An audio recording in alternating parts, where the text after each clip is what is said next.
it doesn't matter if you're a shop of 10 or a shop of 100. You know, a million hours is a million hours, and so that's a great accomplishment, a testament to our team. However, and that was probably about 5 years, a 5-year stretch to hit the million man hours. It's harder to get excited, I think, lately. Probably not as excited as I should be. I think going back, you talked about the appreciation and gratitude that I mentioned on last episode. I'm thankful that I've tried to instill that habit because that is very helpful. You might not always be able to be excited, but I think you can be grateful for where you're at. And you can even be grateful for challenges, and I'm a person of faith. And so sometimes even when you're dealing with challenges, I thank God for, hey, thank you for these challenges. And maybe I recognize at the time what I think the lesson is. And so I'm thankful for that. Or maybe I just say, hey, I don't know what the lesson is you're trying to teach me, but I'm thankful that I'm going through this. And I know you're going to teach me something from it. Welcome to MakingSparks, the podcast where we ignite your passion for metal fabrication and fuel your business success. Join industry leaders and dive deep into the world of metalworking. From business insights to tips of the trade, MakingSparks is your forge of knowledge. During each episode, discover success stories, innovative solutions, and expert interviews that light the path to business growth. Subscribe today and grow and improve your company, and let's make sparks fly together. Welcome back to Making Sparks. I'm your host, Casey Velker. Sitting across from me is my co-host, Matthew NIX. And today we're going to do something a little bit different. And we're just going to give a little bit of an update on what's going on with our businesses or what we're doing in the industry right now. Matthew knows why we're doing this. Why are we giving this update? Well, whenever one of your guests lets you know 24 hours in advance that they can't make it, and life happens, we understand, no hard feelings, you got to pivot, so here we are. Yeah, and it's good to give a little bit of an update too, I think. Yeah, right? It'd be nice to speak directly to the audience, and we're not just going to give an update, we're going to talk specifically about, I think you had a question in mind, or question or two. So we're basically going to talk, I'm going to ask Matthew what's keeping him up at night, and then we're going to end on a positive note and talk about what's getting him excited, especially with his main business, NIX Industrial, but then whatever else he wants to chat about. And then I'm also going to give a little bit of an update on, not that anybody really cares about Captivated Content, but we do a lot of work with manufacturing, and specifically, we're going through a process similar to what I would recommend a lot of our listeners go through. So with that being said, Matthew, what is keeping you up at night right now? Yeah, so first of all, we're going to approach this question sort of figuratively or metaphorically. I actually sleep really well, so I'm very, very thankful for that. I have a lot of issues like any of us do, but sleeping's not one of them. So very thankful I get a good night's sleep. My wife, on the other hand, probably doesn't. She tells me that I snore all night. She's constantly elbowing me, and I'd like to say remember half of it. What's keeping me up at night right now is my 8-month-old, but really it's keeping my wife up at night. He's, third child, and he's the hardest, like sleeping through the night. So what's keeping us up at night, really, my wife is literally an 8-month-old. Although she does hit me and say, I go change him, and then she feeds him, and I go right back to bed. So lucky me. So yeah. So you are literally up at night. Do you feel like your business has hit a plateau? Are profit margins slowly eroding over time? Perhaps you've outgrown your current structure or struggle to find the work-life balance you desire. As a fabrication or machine shop owner, navigating these concerns can be overwhelming. That's where ProFab Alliance can help. Built upon a foundation dating back to 1902, we understand the fabricator's journey because we've lived it. We're here to help you grow your business, maximize profits, and live a more balanced life. With our consulting expertise, supportive community, and franchise options, we're committed to your success. ProFab Alliance, by fabricators for fabricators. Visit profaballiance.com to learn more. I'm sleeping through the night, but like any business owner or business leader, there's plenty of things on my mind that I'm stressing about or spending time thinking about. And the first one that comes to mind is pretty easy. It's been very top of mind. That's safety. We were very blessed that we went on an incredible run of safety. We actually were over 1.1 million man hours without a lost time injury case. You helped us celebrate the million hours, and we did some video around that, which is an incredible accomplishment. And one of the things about the man hours stat is that it doesn't matter if you're a shop of 10 or a shop of 100. A million hours is a million hours, and so that's a great accomplishment, a testament to our team. However, and that was probably about 5 years, a 5-year stretch to hit the million man hours. Here in the last few months, we've actually had 3 lost time incidents. So go 5 years without any, and then boom, boom, boom. And so that really was a wake up call. Fortunately, none of them were very serious. We had metal in the eye that had to be minor surgically removed. We had someone ruptured their bicep in a totally freak thing, and then someone had a back injury. But to some extent, I think they were all probably preventable in some way, shape, or form, whether that be through proactive things that they could have been doing personally, or things we could have been implementing or promoting within the shop. And so safety has really been a resurgence of a focus for us lately, and thinking a lot about that. So that certainly is one of them. The other one is just your typical growing pains. I mean, I think our on-time delivery and customer service has really been bothering me lately.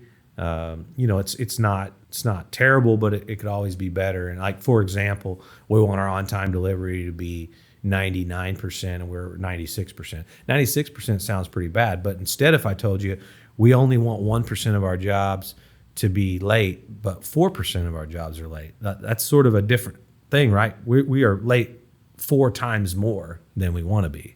Mm-hmm. So that's a little more daunting when you look at it that way. And not just being late, but just the customer service aspect of how are we communicating with the customer when we're going to be late? How are we proactive in that conversation, or are we reactive? So we're actually doing some leadership training around customer service right now. We've got we split the management leadership team up into groups of 3 or 4, and they're all reading a different or listening to a different customer service book. And then we're all going to come together in a meeting, and everyone's going to give a report out on what their takeaways from.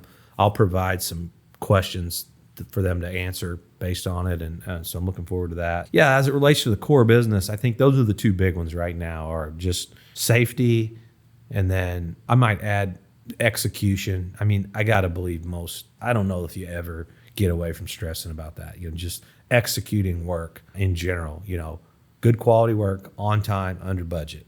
Sounds really easy when you say it fast, but we're in this weird industry where we don't know what anything's going to cost until after it's done, but we have to price it on the front end, right? I mean, it's a weird way to make a living, but that's the world we live in. You guess at what it's going to cost to produce the job, and then you do it, and then you hope you were right. So hey. I'm in a totally different industry, and it's almost the exact same thing. And I'm literally, over the last year or so, I was the same way. Like, we hired pretty fast, had a bigger team than just me when I was starting out, and then it went from a couple of things I had to learn was how to manage people, and then 2, I just always felt like, are we doing the quality work that I wanted to be doing when I said this is my company? Like, I want to make sure that I don't physically have my name on the work, but it's my company's name, and that still is a thing. Our editor of this podcast, Mason, he knows all the time that I'm always like, are we doing what we're supposed to be doing? Are we doing it the best that we can, and things like that? But I think I kind of had at a smaller scale, I have that feeling of with like team members, like, are they representing us well, and things like that. Yeah, well, that feeling doesn't change regardless of scale. It's not, and Viktor Frankl had a famous book called Man's Search for Meaning, and it was all about surviving the concentration camps and the Holocaust. And one of the famous lines from that book is he said, worry is like a gas.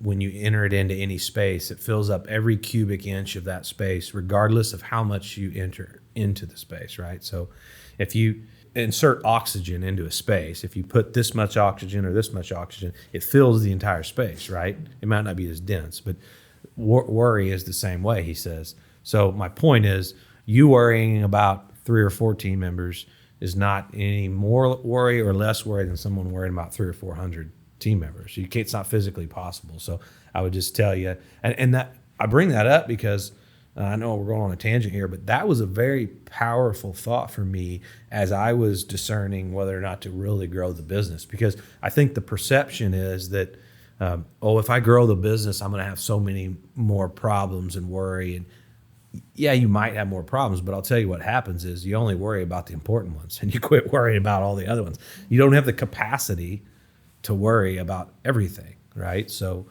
the amount of worry you do doesn't really change. It's just probably what you worry about. And, and when we're talking about like being worried about like the quality stuff, there's also a different spectrum there. A lot of business owners I've talked to where they've been able to step away from their business a little bit. They've learned, like, when they've given their team members a little bit more responsibility, or they've had to hire for key role, things like that, that things actually start rolling smoother, that they actually start scaling, they start getting a little bit bigger because they had to step away. Yeah, you have to let go. I mean, you can't micromanage every detail, but and just like as an example of worrying and not worrying about some of the things you used to worry about. It was a couple of years ago, my wife and I were getting ready to have a Christmas party at our house with our friends, and got a bunch of friends there, and a bunch of them are showing up, and I get a phone call that one of our trucks, our company trucks, is on fire. And the first thing is, well, is there anybody in it? No, the fire department's responding, and it's like, well, we got insurance, we'll get a new truck. We'll just move on. Like, that 10 years ago, that probably would have consumed me, but literally was like a non-event. I'm not saying a truck is insignificant. I'm just saying that as you grow and as a person and grow as a business, the things you worry about just change. And the idea of worrying about it being on fire was pretty insignificant at that point. Earlier, you were talking about being appreciative and grateful, and I think that's something, and not on this episode, it was another episode he was talking about this, but I think that will lead us into kind of our next part that I want to ask you. But I guess actually before, because I kind of want to end on what you're excited about. I think our listeners will really find that, whether it's inspirational or just get them kind of excited too about certain things.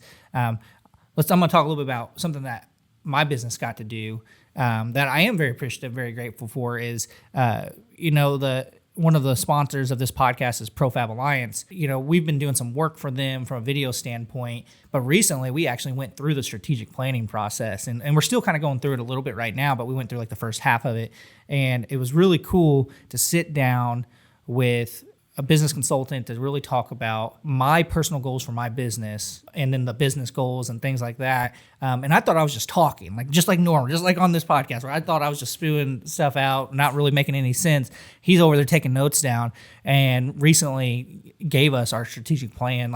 Again, it's just the first part of it, like some projections. First draft of your deliverable. Yeah, exactly. And it had like our core focus, our vision, our mission, and things that I find really important because of my time working with NIX and things that I know that as we grow, I want to establish, but I just haven't had the time to really do it.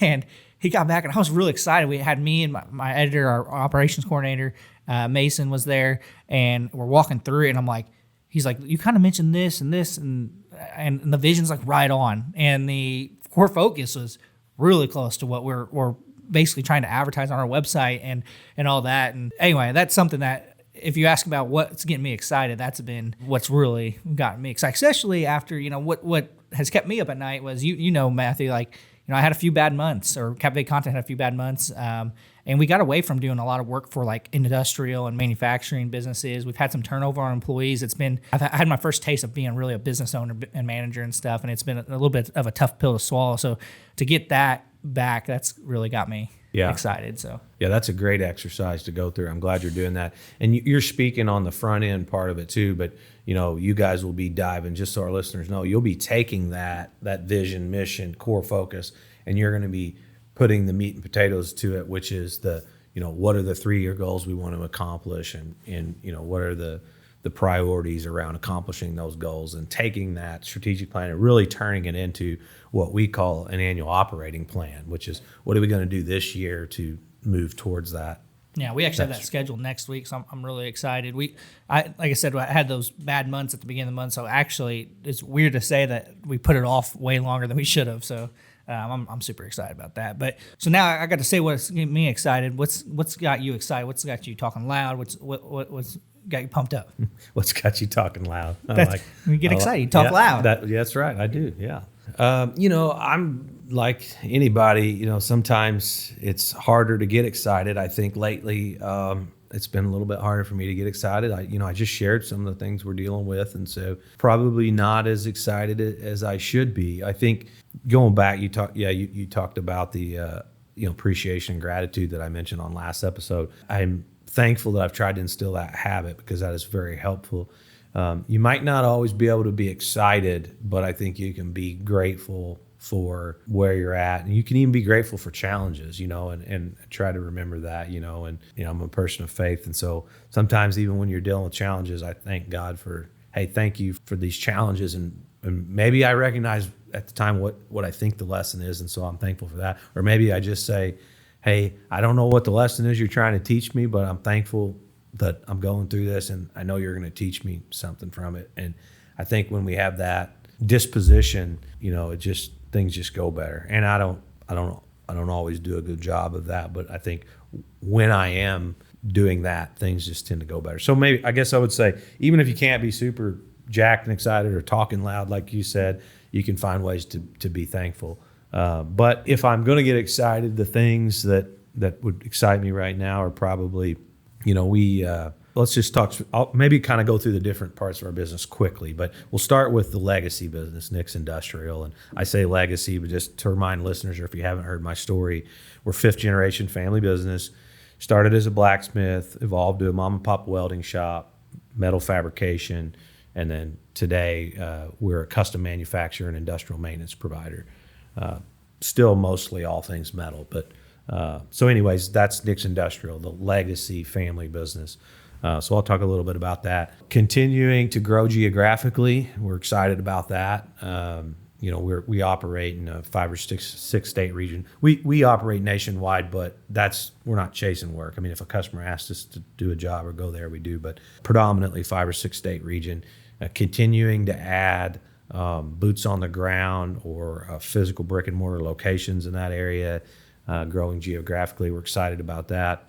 Continuing to pursue some really great acquisition opportunities. There's a lot of great opportunities out there right now on the acquisition front. And so I've got some great deals in the pipeline that we're really excited about. They're going to fit right into our geography, provide some products and services that fit right in our portfolio, but are maybe some gaps that we have. And if you do an acquisition well, you get assets and you get talent and you get customers all at once. And so we've been able to realize a lot of great synergies through that. So I'm excited about that. We just have a lot of our business units are different locations. We've got a lot of opportunity. When I see some of the struggles we're having, I also see the opportunity that we have to, like, man, if as an overall company, if we're performing here, what if we can get those other 2 or 3 really dialed in? Look what we could really do, right? Mm-hmm. And so I'm excited about the opportunity to take those 2 or 3 that aren't performing where we want them to be and do what I know we can do because we've done it in the past, and get those where we want them to be, and then look at what the overall could be. And then we'll move on to the next challenge. So I'm excited about that at the core business. We have a major expansion that's about to wrap up at our flagship facility here in Poseyville. Rewind a few years, our fabrication shop and our machine shop and our industrial coating shop are all located in different places. And we've been able to bring all those together in kind of one mega complex, which is located just off of Interstate 64 that comes along the edge. We're in a very small farm community here in Poseyville, Indiana. But out near the interstate, we've got a 12-acre site that we've been developing, and we just did an expansion for our coatings shop. So that will be the last piece of the puzzle. We now have engineering, fabrication, machining, and we will have a large sandblasting, painting, and powder coating facility there where we can do very large format parts via liquid paint and then powder coat for most of our other parts. So having that all together in one mega complex, it's a quite impressive site and kind of mind-blowing, to think about where we came from to that. And so very, very excited to be able to realize the benefits of having that all together, which is going to happen here very soon. And then the last step is we're going to be building a new headquarters office out at that site in the next year or two. So I'm super excited to that. We've got people sort of here, there, and everywhere right now as we've grown and building temporary offices and so forth. So that's what I'm excited about, the core business. Outside of the core business, you mentioned ProFab, which is a startup company that we've invested in, and ProFab does consulting and coaching work primarily, and we're working with some really cool clients on that, and it's really fun to be able to be a part of these other businesses in our industry and help them in various ways. And so that business is starting to get some legs and take off, and really excited about that. And then I think the last one would be the new business model that we're launching, which is our franchising business. So it's tied to the core legacy business. We've done a lot of acquisitions, as you know, but we're introducing a new business model that we will be officially launching very soon. And that is, instead of us going and acquiring the locations, we're partnering with entrepreneurs or other owner-operators or folks that aspire to be an owner-operator. And we're going to be the matchmaker between people that want to exit their business and people that want to own a business, and help put the deal together for them and allow them to operate it using our playbook, our systems, our processes, our back office support. They can use our brand equity if they so choose, and operate that as a franchise. And we're the first in our industry to offer anything like that. There's major consolidation coming in our industry. So I think that the soil is very fertile for this. And I'm just passionate about helping people own their own business. I mean, it's the backbone of our economy, small business, right? And our industry was built on not just mom and pop, but closely held, privately held, family-owned businesses. Some of them aren't mom and pop at all. They're significant, but they're closely held, family-owned, privately owned, all the above. And I think I want to see that continue in our industry. I don't want our industry to get consolidated by all the private equity folks and sort of become the big box store, right, in our industry. So I think we offer an alternative not only to entrepreneurs, but to our industry, because I really do think our industry's healthier with some mix, if not the predominant part of the industry, to be owner operators. You can go down the litany of reasons why that's better, right? And I think most people know, but everything from sponsoring your kids' soccer field to treating team members better, treating the community better, probably taking better care of the customers. I mean, on and on and on. I just think having privately held businesses is very important in our industry. And so we're going to offer an alternative that doesn't exist. And I think you can tell I'm excited and passionate about that, and a lot more to come on that topic. But anything else you want to share, with our listeners? I think one thing I wanted to share is just I don't know how many episodes we're in of Making Sparks, but I'm just so appreciative that we got to see some of the stats. It's funny is we don't look at the stats very often, but I literally just looked at them yesterday. Yep. And I'm just so grateful that we have people listening, coming back and listening and continuing to listen. And again, you said grateful, appreciative. I'm very appreciative of, for me, listeners at least allowing me to come in with your guys' industry and do what I like to do, which is talk. So yeah, I appreciate the folks that reach out to us. I really do. So don't be afraid to reach out to us on LinkedIn. I love hearing from you guys. And also, we're always open to guests. So if you are interested in being on the show, or somebody that you think would be a great guest to be on the show, love to hear from you. And yeah, just appreciative to be able to be a bigger part of this industry, and it's really cool. So far, almost every one of our episodes has been in person, and we're still going to continue to primarily be an in-person podcast. We kind of learned that a little bit from making chips and things like that. And so I know Matthew would be pumped if you're a fabricator or a machine company, a leader and owner, large, small, indifferent, but someone that's making a difference in their community and this industry. He would love to bring you guys out here, get to see some of NIX's shop, because you've heard Matthew tell the stories of how he's gone to other shops, and even if whether they were bigger or smaller or the same size, there's just inspiration between having like-minded people and giving tours and being together with people in your industry. So yeah. If you want to come out and be on the show, we absolutely will give you the tours of our operations, and we'll hang out. And it'll be fun. Sweet. Awesome. Thanks everybody for listening. Like we said, if you like this episode, rate it, refer it, review it. again, share with people. We're always looking for guests. We're always looking for people to comment. We want to have more conversations online, especially on LinkedIn, on our personal LinkedIn, and also on our Making Ships LinkedIn. We want to have those conversations. Thanks for listening. And on this short little update, ended up being a little bit longer than I thought, but I think the listeners will find some value in it. Yep. Thanks, Casey.